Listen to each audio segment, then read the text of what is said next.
সম্মানিত ভাইয়েরা, তাহলে কোরআনুল কারীমে সূরা আছে কয়টা? আচ্ছা, যেই কথা বলছিলাম যে কোরআন শোনার আদব হচ্ছে দুইটা। এক নাম্বার, ফুললি কনসেন্ট্রেট হয়ে কোরআন শোনা। ফাসতামিউ লাহু, আল্লাহ তাআলা বলছেন একেবারে দিলের কান দিয়ে কোরআন শোনো, ফুললি কনসেন্ট্রেট হয়ে যাও, ফুললি মনোযোগ হয়ে যাও, মনোযোগ যেন অন্যদিকে না থাকে। নাম্বার টু, দুই নাম্বার হলো ওয়ানসিতু, চুপচাপ হয়ে যাও, সাইলেন্ট হয়ে যাও, নীরব হয়ে যাও। আদেশটা কার? এই দুটো কাজ যারা করবে আল্লাহ তাআলা আয়াতের শেষাংশে বললেন লাআল্লাকুম তুরহামুন, এদের উপরে আল্লাহ তাআলা রহম করবেন। সুবহানাল্লাহ। তাহলে কোরআন শুনলে আমরা এই দুটো বিষয়কে গ্রহণ করে এরপরে কোরআন শুনবো ইনশাআল্লাহ। আমরা অনেকেই জানি যে কোরআনুল কারীমের সূরাগুলো দুই ভাগে বিভক্ত, কিছু সূরা মাক্কি এবং কিছু সূরা মাদানী। মাক্কি সূরা বলা হয় সেগুলোকে যেগুলো রাসূল করিম সাল্লাল্লাহু আলাইহি ওয়াসাল্লামের হিজরতের পূর্বে মক্কায় নাজিল হয়েছে, সেগুলোকে বলা হয় মাক্কি সূরা। আর মাদানী সূরা হলো যেই সূরাগুলো রাসূল করিম সাল্লাল্লাহু আলাইহি ওয়াসাল্লামের হিজরতের পরে মদিনায় অবতীর্ণ হয়েছে, সেগুলোকে বলা হয় মাদানী সূরা। আমরা আজ সূরাতুল মুলক থেকে কথা বলবো। সংখ্যাধিক্য মুফাসসিরিনে কেরামের মত অনুযায়ী এই সূরাটি হচ্ছে মাক্কি সূরা, কারণ এই সূরাটি রাসূল করিম সাল্লাল্লাহু আলাইহি ওয়াসাল্লামের মাক্কি জিন্দেগিতে নাজিল হয়েছে। আমরা এখন এই সূরার প্রাইমারি ইনফরমেশন, প্রাথমিক তথ্যগুলো জেনে নিচ্ছি। এই সূরার রুকু সংখ্যা হলো 2, আয়াত সংখ্যা হলো 30। প্রিয় ভাইয়েরা, আমরা এই সূরার একেবারে প্রাইমারি ইনফরমেশনগুলো জেনেছি। আসুন একটু রিভিউ করি আবার। বলেন তো, যে সূরা থেকে আজকে কথা বলবো সূরাটির নাম সূরাতুল এটি কততম পারায় রয়েছে? 29তম পারায় রয়েছে। এই সূরা কোরআনুল কারীমের কত নাম্বার সূরা?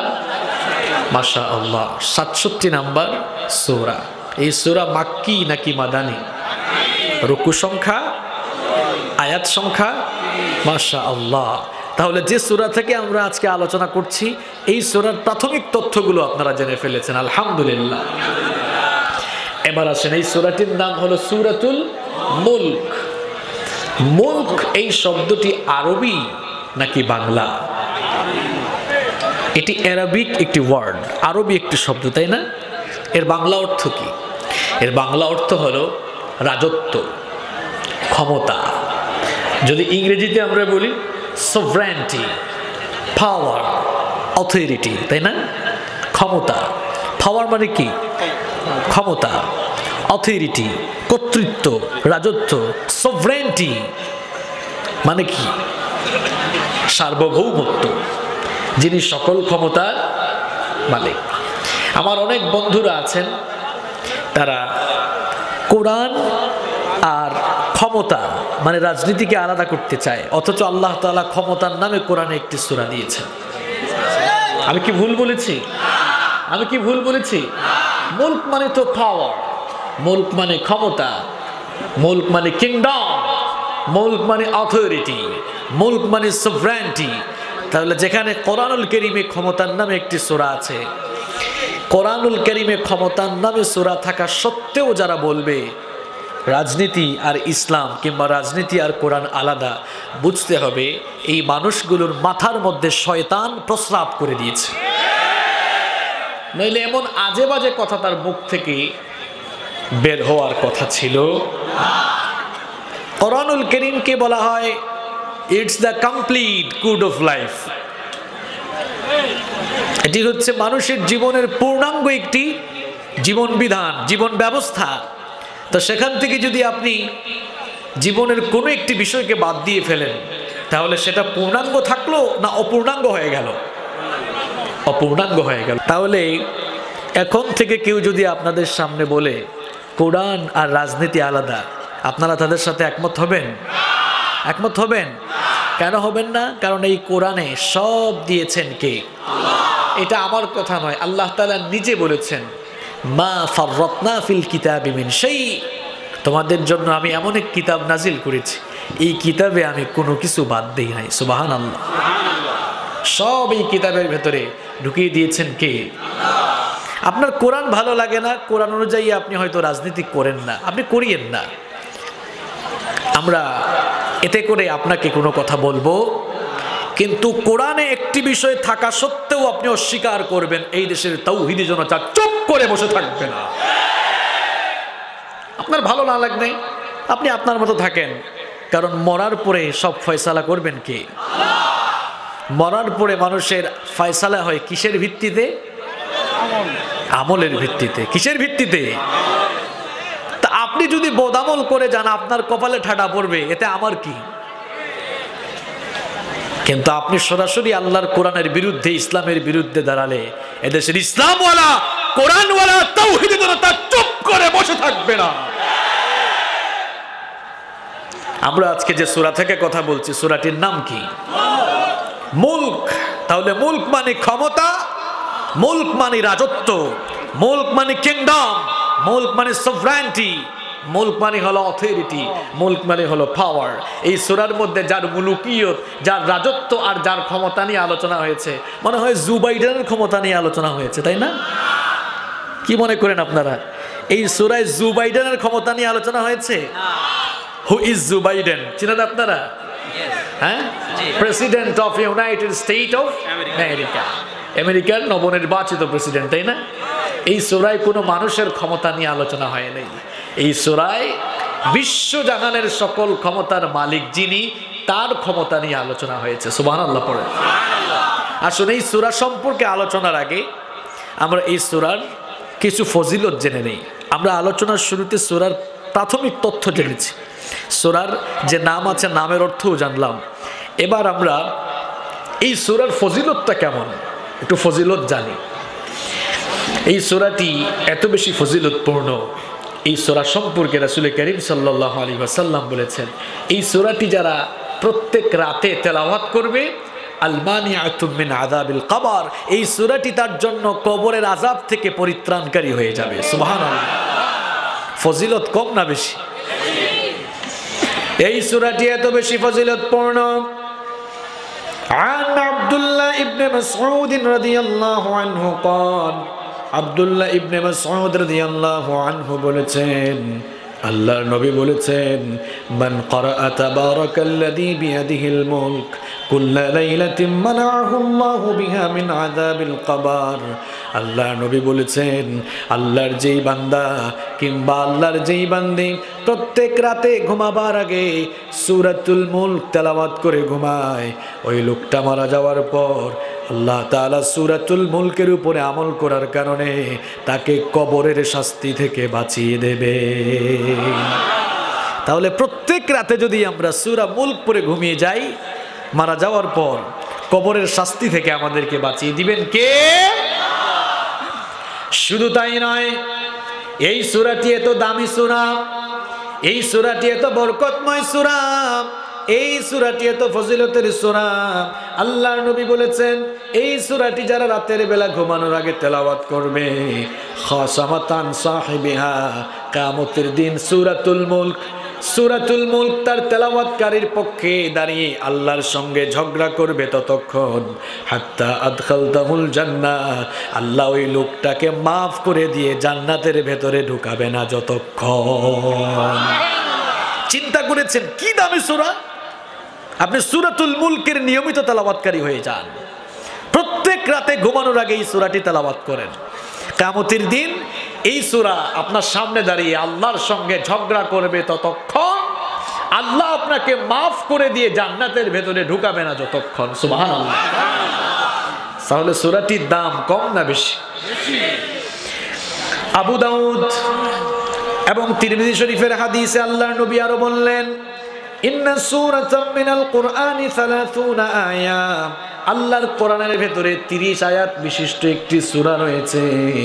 শাফাআত লিরাজুলিন হাত্তা গুফিরা লাহু, ওই সূরাটি কিয়ামতের দিন তার তেলাওয়াতকারীর জন্য সুপারিশকারী হয়ে যাবে।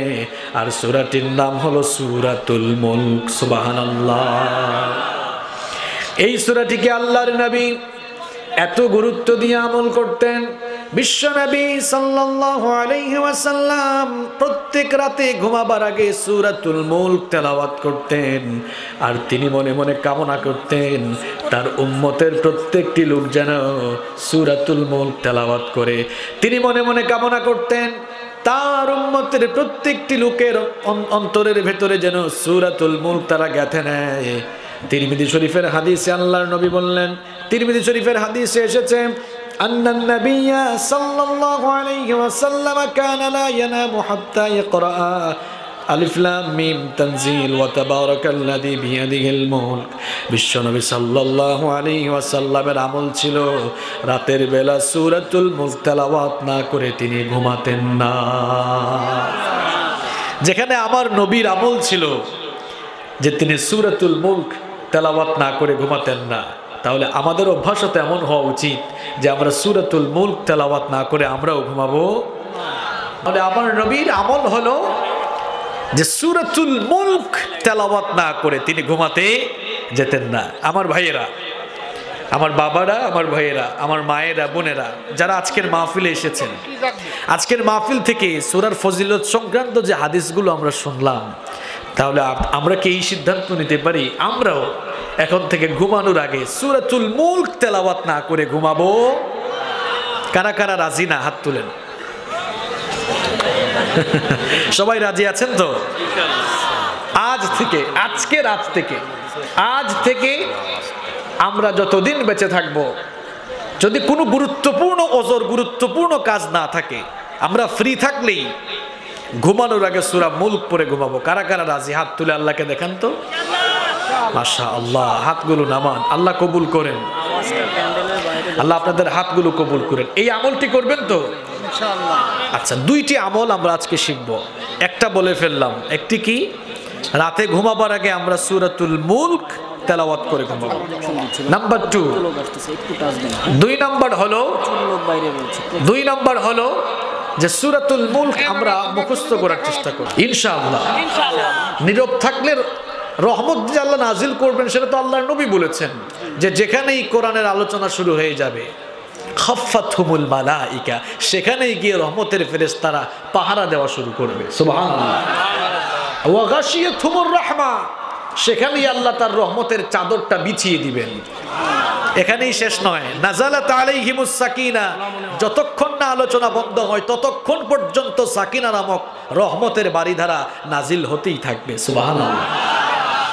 আপনারা তো এখন রহমতের ভেতরে আছেন, এই রহমতের ভেতরে আছেন, এরপরেও যে যেরকম নড়াচড়া করেন আর কথা বলেন, এরকম করলে তো বোঝা যাবে যে এর বিপরীত অবস্থা আপনাদের ভেতরে হয়ে গিয়েছে। একটু শান্ত হয়ে বসেন, দেখবেন ভালো লাগবে ইনশাআল্লাহ। আমরা সূরাতুল মুলক এর ফজিলত জানছিলাম আর বলছিলাম যে দুটি আমলের সিদ্ধান্ত আমরা নিয়ে আজকে মাহফিল থেকে যাব। এর মধ্যে 1 নাম্বার হলো আমরা প্রত্যেক রাতে ঘুমাবার আগে সূরাতুল মুলক একবার তেলাওয়াত করে ঘুমাবো ইনশাআল্লাহ। বেশি না তো, মাত্র 30টা আয়াত। পারবেন না? কোরআনও খুলতে হবে না। এখন তথ্য প্রযুক্তি আমাদেরকে সব সহজ করে দিয়েছে। আপনার ফোনে প্লে স্টোরে গিয়ে কোরআনের অ্যাপস ডাউনলোড করার সুযোগ আছে না নাই বলেন? আপনাকে যে একদম কোরআন খুলে বের করে পড়তে হবে তা না। রাতের বেলা যখন ঘুমাবেন ফোন হাতে নেন। এমনিতেই তো রাতে ঘুমালে ফেসবুক চালান, তো ঘুমানোর আগে আপনি ফেসবুক না চালাইয়া এক কাজ করেন, অ্যাপস বের করেন, সূরাতুল মুলক তেলাওয়াত শুরু করে দেন। আউযু বিল্লাহি মিনাশ শাইতানির রাজিম, বিসমিল্লাহির রহমানির রহিম, তাবারাকাল্লাযী বিয়াদিহিল মুলকু ওয়া হুয়া আলা কুল্লি শাইইন কাদির। এরকম তেলাওয়াত শুরু করেন। 30টা আয়াত, দেখবেন 5-7 মিনিট। আমাদের তো বেশিক্ষণ লাগে না, আপনার যদি 10 মিনিটও লাগে বলেন কোনো লস আছে? আল্লাহর কোরআন পড়লেই তো লাভ। আল্লাহর কোরআন পড়লেই প্রত্যেকটা অক্ষরে কত নাকি। আল্লাহর নবী বলেছেন, মান করাআ حرفا من كتاب الله فله به حسنة والحسنة بعشر أمثالها আল্লাহর নবী বলেছেন আল্লাহর কিতাব থেকে আল্লাহর কোন বান্দা যখন তেলাওয়াত শুরু করে দেয় আল্লাহ তাআলা ওই বান্দার আমলনামার মধ্যে প্রত্যেকটি অক্ষরের বিনিময়ে 10 করে নেকি দান করে থাকে। যত পড়বেন আমলনামায় সওয়াব আছে না নাই? তো 1 নাম্বার আমল সূরা মুলক আমরা পড়বো ইনশাআল্লাহ। 2 নাম্বার আসলে সিদ্ধান্ত নেই যে সূরাতুল মুলক আমরা মুখস্থ করে ফেলবো। আয়াত তো বেশি না, মাত্র কয়টা? যাদের মুখস্থ বিদ্যা কম, যারা একটু মনে রাখতে পারেন কম, তারা এক কাজ করবেন, প্রত্যেক দিন 1 আয়াত মুখস্থ করবেন। কয় আয়াত? আচ্ছা বলেন তো, সারা দিনে 1 আয়াত মুখস্থ করা কি এত কঠিন? আপনি জমি জমার এত হিসাব রাখতে পারেন, আপনার ব্যবসা বাণিজ্যের হিসাব আপনি রাখতে পারেন, আল্লাহর কোরআনের একটি আয়াত মুখস্থ করে কি আপনি আপনার সিনার ভেতরে রাখতে পারবেন না? ইনশাআল্লাহ পারবেন ইনশাআল্লাহ। তাহলে প্রত্যেক দিন 1 আয়াত করে শিখলে 1 মাসে কয় আয়াত? কথা বলেন, কয় আয়াত? 30 আয়াত।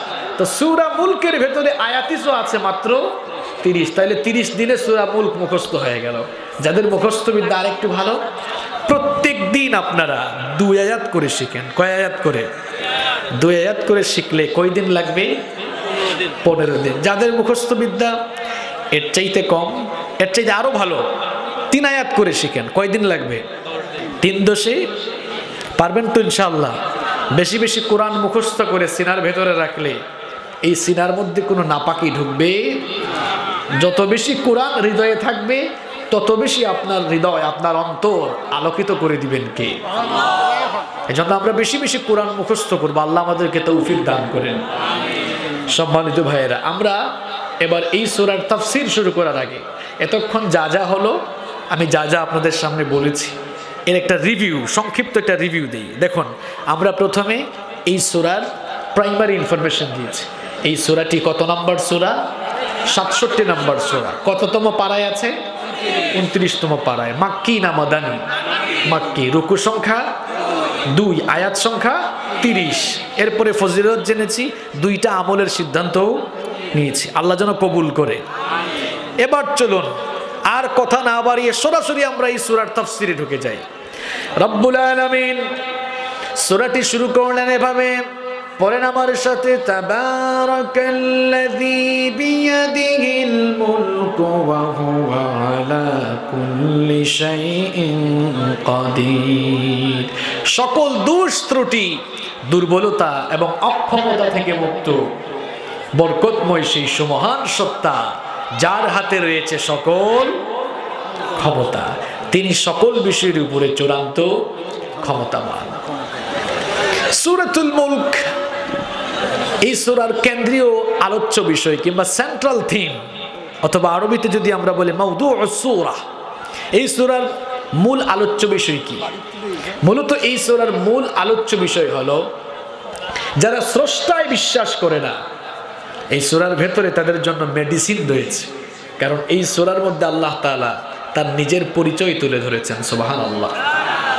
পৃথিবীতে এমন বহু মানুষ আছে যারা স্রষ্টায় বিশ্বাস করে না। তারা বলে দেয়ার ইজ নো গড, স্রষ্টা বলতে কেউ নেই। আপনি যদি তাদেরকে প্রশ্ন করেন, আচ্ছা তুমি যে এই কথা বললে স্রষ্টা বলতে কেউ নেই, এই কথা কেন বললে? দেখবেন তারা বলে যে যদি থাকতো তাহলে তো দেখা যেত, তো দেখা তো যাচ্ছে না। আনসিন ইজ নাথিং, যা দেখা যায় না তা বিশ্বাস করাও যায় না। আমি প্রায় সময় একটি কথা বলি যে যেমন কুকুর মাঝে মাঝে তেমন মুগুরও থাকা দরকার। এরকম কোন লোক পেলে তাকে বলবেন, তুমি যে বললে যা দেখা যায় না তা বিশ্বাস করা যায় না, তোমার এই দাবিতে তুমি যদি অটল থাকো, তাহলে তুমি বলো তো তোমার বাপ যে তোমাকে জন্ম দিয়েছে এটা তুমি দেখছো কিনা? এবার জায়গা মতে গেছে কিনা? দেখেছে বলেন? সে তো বলবে যে না দেখি নাই। তো আপনি বলবেন, তো তুমি কি বিশ্বাস করো এটা তোমার বাপ? কয় অবশ্যই করি। তখন বলবেন তাকে, না দেখে যদি কোনো কিছু বিশ্বাস করা না যায়, তোমার বাপ তোমাকে জন্ম দিয়েছে, যেহেতু এটা তুমি দেখো নাই, তাহলে আজকে থেকে আমরাও বুঝবো তোমার জন্মের দোষ আছে, সমস্যা আছে। বেকুব, আয়না ছাড়া এখনো নিজের পিঠ দেখে না। যিনি তাকে বানিয়েছেন তাকে দেখতে চায়। আল্লাহর এত সৃষ্টিকুল দেখে তুমি কি স্রষ্টাকে অনুভব করতে পারো না? তুমি কেমন মানুষ? আল্লাহ তাআলাকে চেনার জন্য মাস্টার ডিগ্রি, পিএইচডি ডিগ্রিও নেওয়া লাগে না। একজন অশিক্ষিত মানুষও চেষ্টা করলে আল্লাহকে চিনতে পারে, তাই না? একবার এক গ্রাম্য অশিক্ষিত লোক, যেই লোক জীবনে কোনোদিন স্কুল, কলেজ, ইউনিভার্সিটিতে পড়ে নাই, এমন একজন গ্রাম্য শিক্ষিত বেদুইন লোককে প্রশ্ন করা হলো, এই বিশ্বজগতের স্রষ্টা একজন আছেন, আর তিনি যে সব কিছু পরিচালনা করছেন, এর পেছনে এই ব্যাপারে তুমি কি কোনো দৃষ্টান্ত দিতে পারবে নাকি, কোনো দলিল দিতে পারবে নাকি? অশিক্ষিত সেই লোকটি তখন বলেছিল, আমরা যখন কোনো রাস্তা দিয়ে হেঁটে যাই, রাস্তায় বিড়ালের পায়খানা দেখলে আমরা অটোমেটিক বুঝতে পারি এই রাস্তা দিয়ে কোনো বিড়াল হেঁটে গিয়েছে। রাস্তায় মানুষের পায়ের চিহ্ন দেখলে বোঝা যায় এই রাস্তা দিয়ে কোনো মানুষ হেঁটে গিয়েছে। ছাগলের পায়খানা দেখলে বোঝা যায় এই রাস্তা দিয়ে কোনো ছাগল হেঁটে গিয়েছে। এগুলো দেখে যদি এত কিছু বোঝা যায়, তাহলে প্রত্যেক দিন চোখের সামনে সুবিশাল পাহাড়, মাথার উপরে বিস্তৃত জমিন, মাথার উপরে বিস্তৃত আকাশ, পায়ের তলায় বিস্তৃত জমিন, আর চোখের সামনে দৃশ্যমান এত সুন্দর সুন্দর গাছপালা, সমুদ্র, মহাসমুদ্র, আল্লাহর এত সৃষ্টি দেখে কেন বোঝা যাবে না এর পেছনেও একজন কারিগর আছে? এত কিছু দেখে তুমি কেন বুঝো না? নাস্তিকের ঘরের নাস্তিক। এগুলো বোঝার জন্য তো শিক্ষিত মানুষও হওয়া লাগে না। ইমাম আবু হানিফা রহমতুল্লাহি আলাইহি নাম শুনেছেন আপনারা? আপনাদের মসজিদের ইমাম সাহেবের মতো ইমাম আর কি, তাই না? এরকম ছোটখাটো ইমাম, আল ইমামুল আযম, এত বড় ইমাম ছিলেন। আল ফিকহুল আকবরের মতো গ্রন্থ তিনি রচনা করেছেন। আল্লাহু আকবার। ইমাম আবু হানিফা রহমতুল্লাহি আলাইহির সাথে এক নাস্তিকের ডিবেট হচ্ছে, তর্ক হচ্ছে। নাস্তিক বলছে আল্লাহ বলতে কেউ নাই, আর ইমাম সাহেব বলছেন না, অবশ্যই আল্লাহ বলতে একজন আছে, স্রষ্টা একজন আছে। নাস্তিক কোনো মতেই মানে না। ইমাম সাহেব বললেন, ঠিক আছে, তোমার মতো নাস্তিকের সাথে ভালো করে তর্ক করা দরকার। আগামীকাল জোহরের পরে তোমার সাথে এই বিষয়ে আমার ডিবেট হবে। নাস্তিক রাজি হলো। কোন জায়গায় এখন ডিবেট হলে, আকর্ষণীয় ডিবেট থাকলে, টকশো সংলাপ থাকলে, আপনারাও তো যারা দর্শক থাকেন আপনারাও একটু আগ্রহী হয়ে যান না? যেমন মাঝে মাঝে সোশ্যাল মিডিয়ায় এখন টকশো হয়, তাই না? যখন কোনো টকশোতে ইসলামপন্থী কাউকে আনা হয় আর তার বিপরীত মতের কাউকে আনা হয়, তখন আপনারাও তো ফোন হাতে নিয়ে বসে থাকেন, দেখি কোন সময় অনুষ্ঠানটা শুরু হয়। এরকম হয় কিনা? তো ইমাম আবু হানিফা রহমতুল্লাহি আলাইহি, এত বড় ইমামের সাথে একজন নাস্তিকের ডিবেট হবে। জনগণের আগ্রহ কম না বেশি? উৎসুক জনতা এসে হাজির হয়ে গেছে। দুইজনের ডিবেট কেমন আলোচনা হয় আজকে দেখার জন্য। নাস্তিকও সময় মতো হাজির, কিন্তু দুঃখজনক হলেও সত্য, ইমাম সাহেব আসতে পারলেন। জোহর শেষ হয়ে আসরের সময় চলে আসলো, ইমাম সাহেব আসলেন না। মাগরিবের ঠিক কিছু আগ মুহূর্তে ইমাম সাহেব আসলেন। নাস্তিক বলল, তোমাদের ইমাম সাহেবের সাথে আমার কোনো ডিবেট হবে না, কারণ যেই লোক সময়ের ব্যাপারে কোনো জ্ঞান রাখে না, যেই লোক সময়ের প্রতি সচেতন না, যেই লোক সময়ের প্রতি যত্নবান না, এমন লোকের সাথে আমার ডিবেট করা মানায় না। আমি প্রগতিশীল মানুষ, বুদ্ধিজীবী, আমার মতো প্রগতিবাদী, প্রগতিশীল আর বুদ্ধিজীবীর এইরকম সময় সচেতনহীন মানুষের সাথে তর্ক করা মানায় না।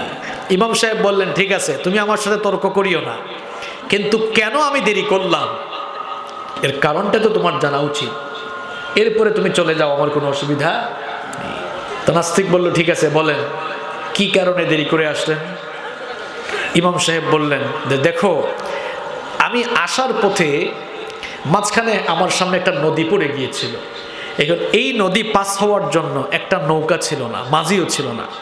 আমি কিন্তু নৌকা পেলে, মাঝি পেলে ঠিক টাইমে আসতে পারতাম। তো মাঝপথে নদী পড়ে গিয়েছে, কোনো মাঝি নাই, নৌকা নাই, কিছুই নাই। কি আর করব, আমি সবর করে নদীর তীরে একটা গাছ ছিল, ওই গাছের নিচে বসে গেলাম, বিশ্রাম নিচ্ছিলাম। হঠাৎ করে আমি লক্ষ্য করলাম গাছের উপর থেকে একটা ফলের বিচি পড়ল। অকস্মাৎ ওই বিচি থেকে গাছ হয়ে গেল। এরপরে কোনো মানুষ নাই, কিছুই নাই, কোত্থেকে একটা করাত এসে গাছটা কেটে ফেলে দিল।